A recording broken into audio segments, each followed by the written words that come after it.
Welcome to our August membership meeting, tour of the Henry Plant Museum Minaret restorations by Rowe Architects Incorporated and Specialized Services Group.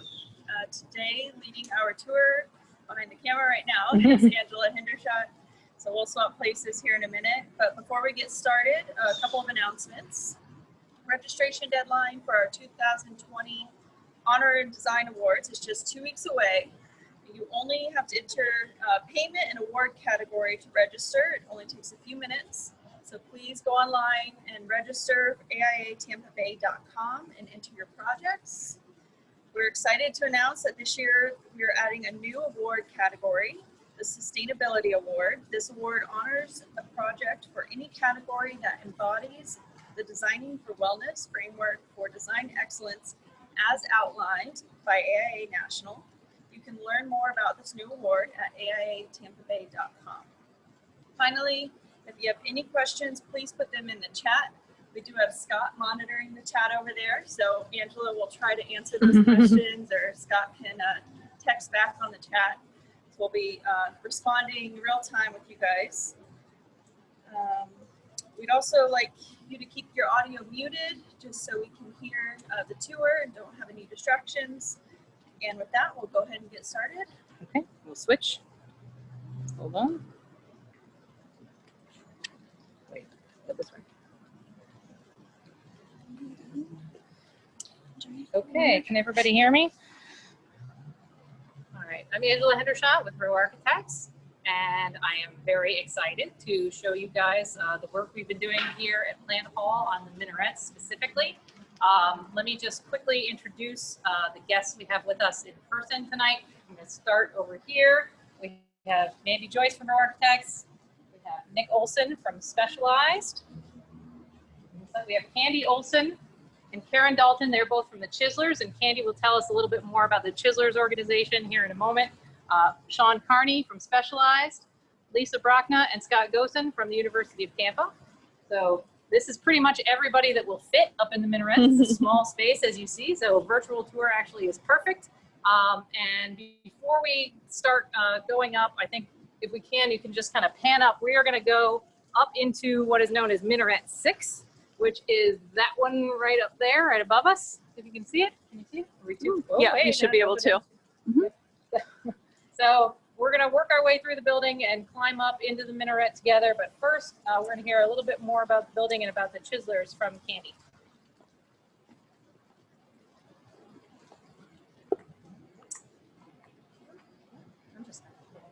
That's fine. Hi there, I am Candy Olson. I'm the Preservation Vice President for the Chislers. And our mission is to preserve this amazing 130-year-old, 250,000 square feet of history. Henry Plant built it. He was a railroad magnate, and he built this hotel and a couple of others to lure wealthy people to ride his trains and sometimes his ships and come down here and stay at the hotel. They'd stay for weeks or even months. Their maids and butlers and nannies stayed upstairs, and the company stayed down here. He built it in 1888 to 1891 at a cost of about $3 million, including 47 railroad cars of furnishings from Asia and Europe. A lot of people called it the first Magic Kingdom because of the wonderful minarets, the fancy woodwork, and all the things he did to make people want to go back and tell their friends about it. In 1905, Speak up a little bit. Speak up if you can. I'll choke up on the microphone. In 1905, this amazing building was sold to the city of Tampa with 150 acres for $125,000. I would say the city got a bargain. In 1933, the city leased the building to the University of Tampa, and it is still used by the University of Tampa for administration, classrooms, and events. But the university's mission, of course, is education. And they are not in the business of preserving this big old building, which is where the Chislers come in. We were set up in 1959, and in I have to use my cards to get the numbers right. In 1996, we started taking the money we raised from our Chislers Market and other fundraisers and matching it dollar for dollar with state money or county money to do restoration. To date, we've raised and spent over $10 million, and this minaret that you're going to see is part of that project. Enjoy. Thank you, Candy. And for those of you, I'll grab it.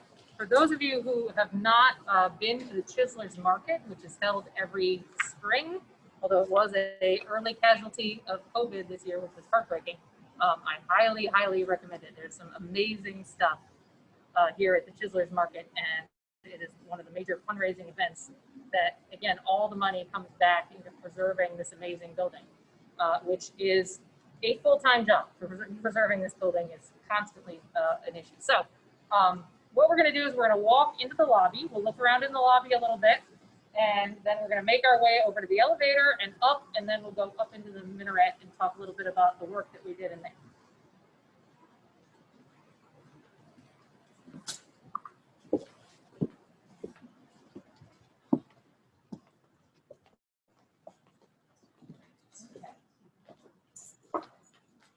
So a lot of parts of the building are as it was originally. There are some significant things that have been changed, however. For example, this space, this kind of grand entry lobby, was a two-story space. So kind of this perimeter around where I'm standing used to be open to the floor above. So that, the possibility of maybe reopening that as a future grant project is something we're kind of eyeballing and hoping to raise some money for in the future, because I think that would be a really dramatic and impactful benefit to bring that back to this space. For anyone, I hardly think that any architects in Tampa and St. Petersburg who are watching this have not been in this building, but if they have not, you need to get here. There's a museum that's just down the hall, which you can see. There's a lot of period furnishing. We can just kind of poke our heads down here and we'll look down the hall towards where the museum is. It hasn't been open, obviously, because of COVID, but it should be back soon. And you can see there's work going on all over the building. There's some caution tape over there where the stairs are being restored. There's kind of, this building is kind of a constant project, as Candy said, because it's just so massive. And it's just, you know, so ornate and detailed. There's always a lot of work that needs doing. And, you know, as custodians of the building, you know, UT really has their work cut out for them. So it's really a joint effort between the Chislers, who raise a ton of money and solicit a lot of grants, both from the county and from the state. So we're going to go right now, because there's some ongoing work. Kind of the shortest route to the elevator is cut off, so we're going to go around to the west veranda and around to the elevator and go up to the 4th floor, and then from the 4th floor we walk.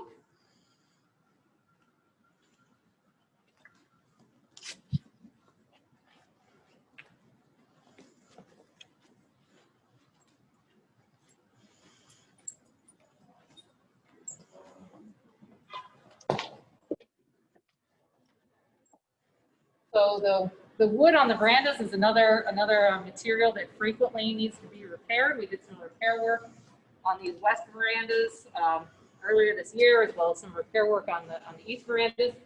One of the beautiful features of this building is that you don't see gutters and downspouts, and that's because rainwater is routed through some of these columns. But that also can be a problem, again, when they're 130 years old and they can have started to rot out from the inside. Then you've got water where it doesn't belong. So many of the projects, including the minarets projects, really are focused on keeping water out of the building, because that's always a constant enemy. So we'll walk around the veranda, but kind of take a look at some of the detail as we walk around. These are all terracotta detailed work around the entryways. Windows that open so you can walk in and out. Yes, and all operable windows.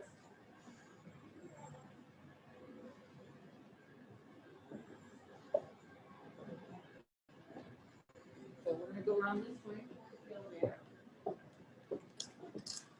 There is a historic elevator still in the building and still operating, but we're going to take the more modern one.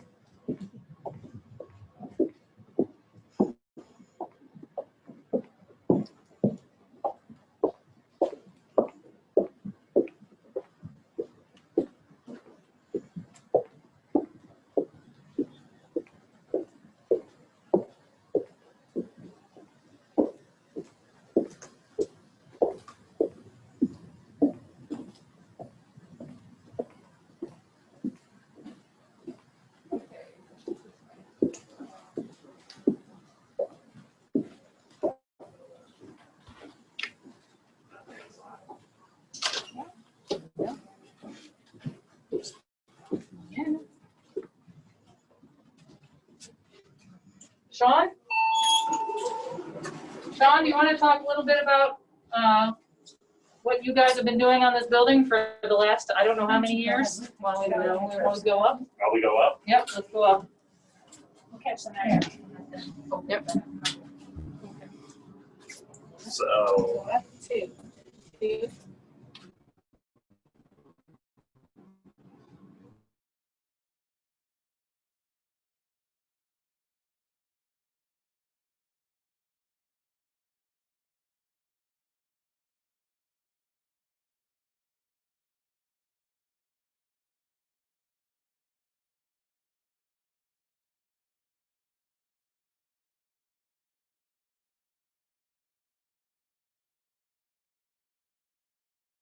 we've done just stepped up to so many times. And without the Chiselers, this building wouldn't be usable right now. Yeah. They've I done agree with a that. phenomenal job, and taking care of this building and being custodians of this building have just really taken it to heart, and they listen to the architects and listen to the recommendations. It's not all just the pretty stuff and the bang stuff, but like right now they got a foundation project going that nobody's really going to see, but they're funding it because it's really needs to be done. And I'm very proud to work with them. And one more, I can just blather on. That's okay. We did get a message that we didn't hear anything inside the elevator. So okay. if you just want to Just Kinda talk off. about when you started. Okay, so Sorry. I've been working out here since 1987. We started with the museum downstairs, and then we did Fletcher Lounge, and we've done a lot of work with the stainless steel out here, the brick pointing, woodwork, plaster walls, and just about we've probably been in every room of this building and done some work. And we've been doing it. We have crews here pretty much 360 days a year doing something out here. And I was talking about how well the Chiselers and what the Chiselers have done. And we've been working with the Chiselers since 92 or 93. And they have really just taken good care of this building. And we love it. I'll tell you, I love working out here. It's beautiful. I mean, and there's so many just nooks and crannies and so many little details. I mean, this is, this floor, this is an active, student floor where, classes are held normally. Obviously, everything's a little different with COVID, but we can kind of walk in the center and look at the grand stair. Let's see, the second round of the elevator has the keys, so we'll just wait for them to get up here. No, we got the keys. You got the keys? Okay, but we can see the continuation of that grand stair from downstairs. Absolutely beautiful. Detail, everywhere. It's really quite gorgeous. Could you imagine this building without the minarets? No, and that, I think that's really, it's an important point, because this building, isn't just the most important historic building in Tampa. It's really become the icon of Tampa. I mean, there are so many Tampa businesses that use the minarets and the crescent moon, as their logo, as Bank of Tampa. There's so many, and it really has become just highly symbolic of the city. There are 13 minarets symbolizing the 13 months of the Islamic calendar. I just learned that. The minaret that we are going to go up today is minaret number 6. It is one of the tallest. The numbers 5 and 6 are the two that flank the entry. They are the two tallest of the minarets. The ones at the corners are a little bit lower. But 6 is the one that when the university has occasionally allowed tours, 6 is the one that they've allowed, because it was in slightly better shape. Now, thanks to this project, they're all in much better shape than they were, and are all significantly better shape than they were. So we can go ahead and unlock the door and get started going up. So let's go.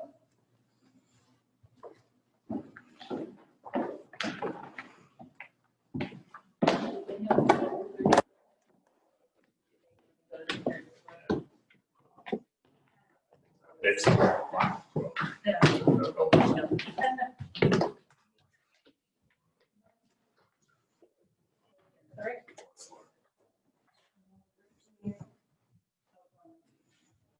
This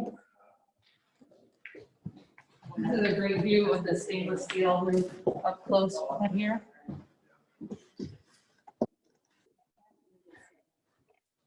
Sometimes I drive down Kennedy and I look at the minaret, the one that we had the dead shut. I did that. This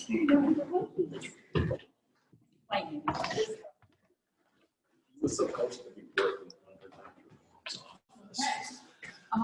Here at the top, this is another great view of one of the front rooms. The window, absolutely beautiful. It'd be hard to see. Yeah, the sun's a little bit bright. Okay, and 1/6.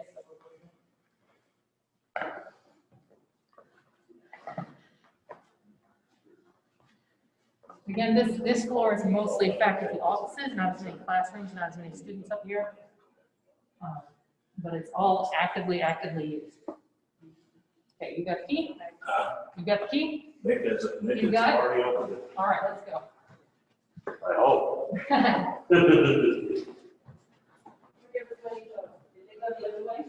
He went up there, Nick was coming here, up here to unlock the door. What was the original minaret roof material? You know, was it stainless steel? I know that, I don't think that it was. It was No, I some have type that of written down. tin. I think I have it A written down. tin? Yeah, it was some kind of tin. Because the current stainless steel went in the 80s, right? The 85, the stainless steel that they're now went in. And then there was stainless that came in at like in the 40s or 50s, 40s, I think. And then we just polished the stainless on 3 of the minarets. Yeah, the stainless that went in most recently, it was the right material to use. It's gonna last a very, very long time. Yeah. One of the things we did do on the outside was replace some wood trim pieces with a synthetic material that will last a lot longer, because that wood trim right on the exterior of the roof was constantly needing to be repaired. And it's not a simple matter to go up there and repaint a piece of wood. You've got to build custom scaffolding just to get to the outside of the minaret. So it's something that you really need to be thinking about how long it can last, because you don't want to get up there over and over. Yeah, the cost of getting to 90 to 130 feet is absorbent to fix, a 2 square foot piece of trim. Yes. Yeah. The next question was, what color were the halls when it was a hotel? Oh, you know what? There are a ton of photographs, and I don't know if they're all black and white Yes, photographs. they are all black and white. Do you know that I question? don't know the answer to that. No. Yeah, I mean, I think the museum does a fantastic job of capturing the character of what it was like to stay here when it was a hotel. If you want to know what the colors were in 1912, if you come to the Christmas stroll at the museum, we redid that whole museum using the color palette from 1912. And the exterior colors are from 1912. And also Fletcher Lounge, those colors. So, But in 1912, it was already 20 years old. So. yeah, but they had repainted. I don't know. We have the colors for original, but we don't have them. And and I was going to mention too, in redoing the minarets or anything in this building, we have certain restrictions that we have to follow by the historic guides. Yes, there are conditions of the grant funding, right? Yeah. Right, so basically Try to throughout use the the building. same material, but that's not available, then you have to get things authorized. And, Yes. it's really can be tedious. Yes, for example, we did get permission from the state to use the synthetic material to replace some of that wood trim. For the reasons I mentioned, first of all, because it's so difficult to repair and replace, and because you would never ever be able to tell, certainly from the ground, the difference between that synthetic that's exactly the same size and proportion and shape from a real wood. So it's better for the university long term, it's better for the chiselers, it's better for the state's investment in grant funding, so it won't need to be repaired over and over. Yeah, 5 more years, we have to do it again. Exactly. So we're trying to be conservative with the money, especially because it is public money that we're using with the grant funding. So let's go up. Yeah, there you go. Yep, all right. Maybe All right, the tangled. stairs are a little narrow. Let me get They you. get narrower. All right, we're here. All right, welcome to my crib. Sorry, guys. No, we were taking our time. I heard you were up on the cupola, you know, given the.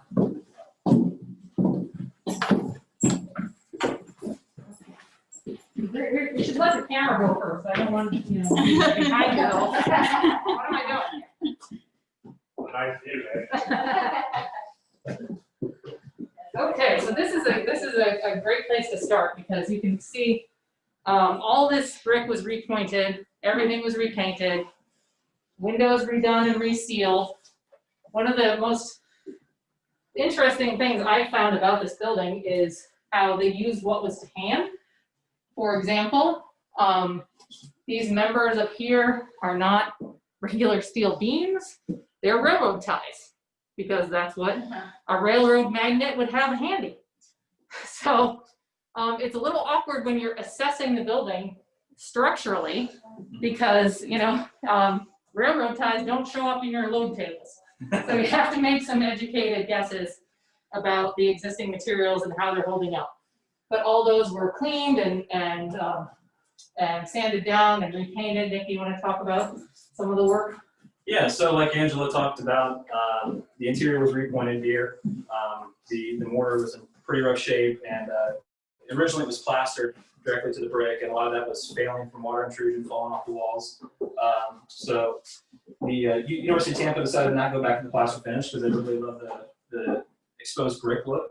And then as far as like the railroad ties that Angela was talking about supporting this kind of buttress corner here, where it had gone back to bright metal, primed and painted to hopefully stop that rust process and keep everything structurally sound. But the windows were a huge improvement to what was here, and replicate the original profile found all throughout Plant Hall. Yeah, a lot better. A lot better at protecting the envelope, much better. And you can already kind of see the circular shape of what we're about to climb up into and these supports that are around us. And so we'll walk up, and Lindsay, I will follow you, so I'm not, not on the camera the whole time like that. So as I told you, I've got narrower. So watch your step and use the handholds. It is very tight.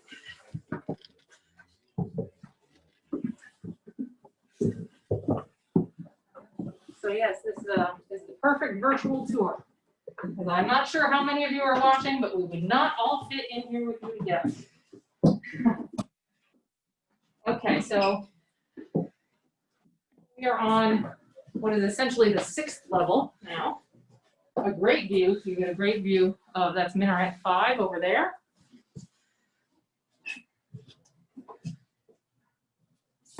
And again, interior and exterior repointing, work on all the windows, work on all the sealants, all the trim to try and keep water out of here, to try and keep there from being any more water intrusion and water damage. Well, that is the enemy. Water is the enemy. Yeah. You can see that the original wood around the perimeter has been augmented with these steel piers all the way around. I think that was added in the 80s, Yes. if I'm not mistaken. And it's interesting because the different minarets have had kind of structural augmentation in different kind of different methods. Yeah, so like So- this floor right here is wood framed in this minaret, and it kind of just keys into the brickwork there, and that's what supported that load. If you go to Minaret 5 and look at it, they've actually got I-beams spanning across there. So a little bit, just kind of what Angela said on the 5th floor of what they had on hand. This was a pretty quick project, I think, for the scale of it, and they had to keep going, keep making progress. We replaced the lintels above the windows as well. Correct, yeah. And those windows were rewrapped in stainless steel. For some reason, this minaret did not have stainless steel cladding on these circular portal windows here, whereas all the other ones did. So we were able to get that fabricated and added back on. Yes, and you also cleaned up and repainted these balcony pieces as well, right, Nick? Correct, yeah. The balcony decks themselves were restored and refinished in a previous restoration project, I don't know, maybe 4 years ago. And the original cast iron or wrought iron handrails were prepped and repainted. So it's part of this project. Excellent. Okay, we can go up some more if you want to. I'm gonna leave my stuff down here. Yeah, me I'm too. gonna have to carry it.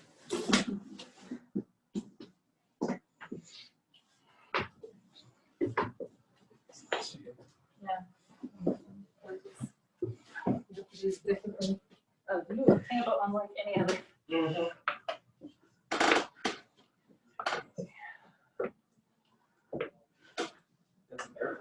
A little bit, yeah. Okay, great. Yeah, we can go out the roof hatch. That'll be ideal. So again, you can see here the structure changes in its entirety. We've got these cables, and you can see here where it gets dark this is where the onion shape begins. So that's, you know, the inside of the stainless steel onion. So in all the trim, this is where the wood trim banding starts on the exterior. And that was kind of repaired and restored as part of this process and well and recoated with a high performance coating to last many, many years. Yep. And we've got a different keyhole shape for the windows here. We made a kind of legend of all the different window types so that they could all be reproduced properly. Okay, let's keep going. This feels good, feels solid. Yes, it does. It does feel very sturdy. Yeah, structural steel. Yeah, they put in a lot of structure. Which is good.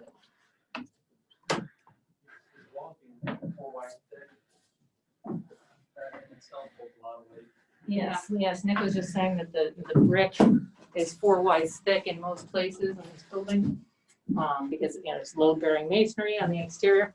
Again, you can see we're within that onion shape. I had a question if there was a electric exhaust fan. No, it's hot in here. No, there's some vents, some open vents with screen on the 6th floor. Yep. And right now the roof hatch is open, so there's kind of some circulation through here. Yep. But other than that. Yeah, normally the roof hatch is closed, but That's correct. but no, it's it gets a little warm in here on a warm day.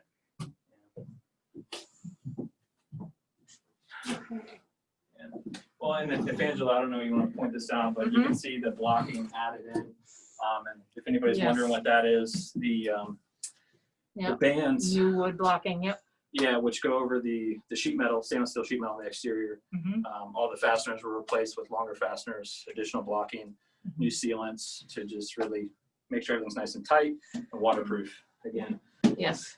Yeah, because like we said, this current layer of stainless steel has been here for quite a while, and the stainless steel itself is in excellent shape, but the codes as far as fasteners have changed several times since it went in.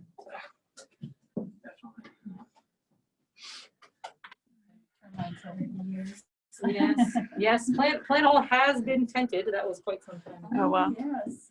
The whole building was tented. I've seen photos of it covered in tarp. Right. Yes. All the Very tarps neat in tarp. the southeast US were used. I think they use the UT color. Yep. That is not something we hope to do on any kind of regular basis, obviously, because it is so invasive. Okay, so here's the termination point of those steel channels that we saw below. So we're up here. It's gotten pretty narrow. Do we know how tall this minaret is? You know, that's a good question. I don't know how. Like I said, this is one of the 2 tallest, but I do not know how many feet. When we come out, we might get a good view of Rivergate Tower and be able to see kind of relatively how far we are. But we've got one more level, and we'll be able to go out the roof hatch. It maxed out 125-foot boom. So. Of the boom, yeah, the 125-foot boom. Scott's responding. He said 135. Oh, so Scott should know. Yeah, I trust him. Okay. All right. Let's keep going. I love all this. You're a trooper, Lindsay. Yeah, and you know. Yeah, students definitely have found their way in here at different times. Oh my gosh. There's quite a bit of student graffiti in here, even though it is always locked, and it does not ever invite students to be in here. But There's a special set of keys just for this. All right, I'm right behind you. Yeah, just careful stepping out on the. Ooh. Yep, once you get up here, there's not a whole lot of room to stand because the patch itself takes up a lot of the roof surface. It does feel good out here. Yeah. It's a nice breeze. All right. Showing how tight it You is can- in there. Yes, it's very tight. So you can pan around and get a little bit of the view from up here. It is how high? Very high. This is great. You can look across the river. The Rowe Architect's office is right there across the river from us. I can wave. But yeah, I mean, I think we're easily as high as the 6th or 7th floor of Rivergate. And you can see that's Minaret 10 there. That was also part of this project, but it's significantly lower. The ones at the corners are significantly lower. Mm-hmm. And you know, pretty much all of the roofs are accessed through hatches. So minarets, that minaret there is only accessible from the roof, and then you go into the door. 5 and 6, the one we're in now, is accessible from inside the route we came up.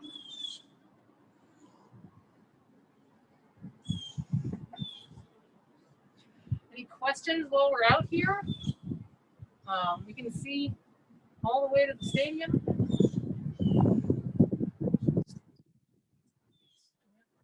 It does feel very nice. Storm coming in over there. But yeah, it's certainly not as much square footage as some of our tours when we go into a whole school. So I'm happy to field any questions or ask any questions of the contractors and the owners and the chiselers, because you know this is the end of the line. We can't go any higher than this.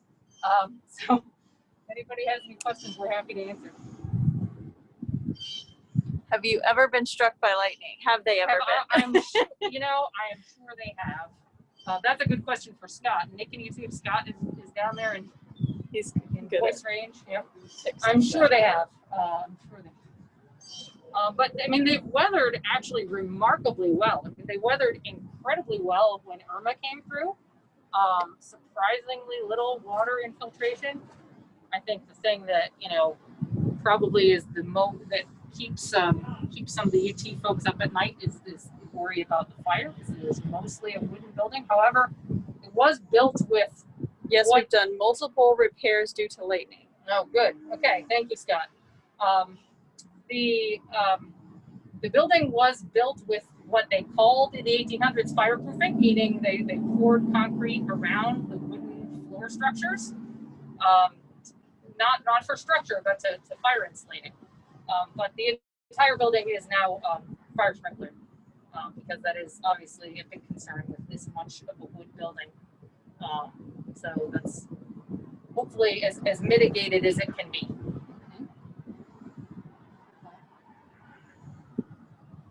But yeah, all this was repainted. All this surface was repainted with new materials to keep the water out. Nick, anything else about what we did up here? Oh yeah, this is we got a lightning rod here. Scott said one of the grants we are trying to get is to update the lightning protection system on the building. Excellent. Well, I was just going to say the paint that was used is actually a fluorocarbon or fluoropolymer 2 components. So it's much higher UV resistance than any kind of urethane, and it's going to last a lot longer. So it was one of those things that we wanted to just provide the most value on the project, and happy to do it. Yep. Again, the custom scaffolding, features as a significant chunk of the expenditure whenever you do any work on these. So you want to, make the most of that work whenever you can. Who's your structural engineer? There are a lot of structural engineers who have done work on this building for the Minarets project. We worked with master consulting engineers. On the scaffold, if they're curious, Dansko Engineering did the Scott Greenberg, I believe, does all the engineering for the scaffold company we use. So. Wow. Yep, and it's definitely unlike any other scaffolding because you can't really, they used well, why don't we talk about that? Because they used rigging that went through the minarets. Yeah, so to attach the scaffolding. Yeah, so basically these wood columns right here go down to the floor below, and the stainless steel pan that we're standing on right now kind of acts as diaphragm supporting those and keeping them where they're at. And there's also some structural steel that was added around that. And we were able to kind of come up from this floor below, kind of pinching ourselves in between that with screw jacks and come out. And then the scaffold itself was completely circular like the minaret. So it was very well balanced and Swayed a little. little bit on a windy day. Yeah. But it kind of relied on this structure we have here and kind of pushed out and down. So Yep. that's how it worked. Yep, even included in the scope was a new gold leaf on the crescent moons on the top. So those have been newly leafed. We have some before and after pictures. It's hard to tell in this light, but they are distinctly shinier than they were previously. Yeah, you can look at it, minaret number 1, if you can catch it on the camera and just see how dull. That's the one in the southwest corner. Yeah, Right. that's much duller. That was not part of this scope. Yeah, so minaret 2 was done a couple years ago, and then now 5, 6, 10, and I think minaret 3 was redone as well. So all new 23.5 carat gold leaf. Wow. Okay. Well, if we don't have any other questions, that's all I have, other than to encourage everybody to please submit for design awards. I'm really excited about it. We have a jury from Olsen Kundig, which is very exciting. So we're really looking forward to that, and we hope that maybe if you hear about the jury and you're excited about the work of Olsen Kundig, you'll be more encouraged to submit lots of projects. We always like there to be as much competition as there can be for the design awards. We are still tracking for an in-person design awards in November. It's a little early to know what's going to happen. Obviously, this year has not as many in-person events as we would have liked it to, but we're still tracking for our golf tournament on September 11th and for our design awards on November 7th. And people awards. Yes, and honor awards. Don't just submit for your projects. Also submit for honor awards. Take a look at the categories. They're all on the AIA website, and we're really looking forward to hopefully getting everyone together for the first time in months at the golf tournament, and then again at the design awards. So, Lindsay, anything else? I think that's it. Okay. Thank you, everybody, for joining us. Adios.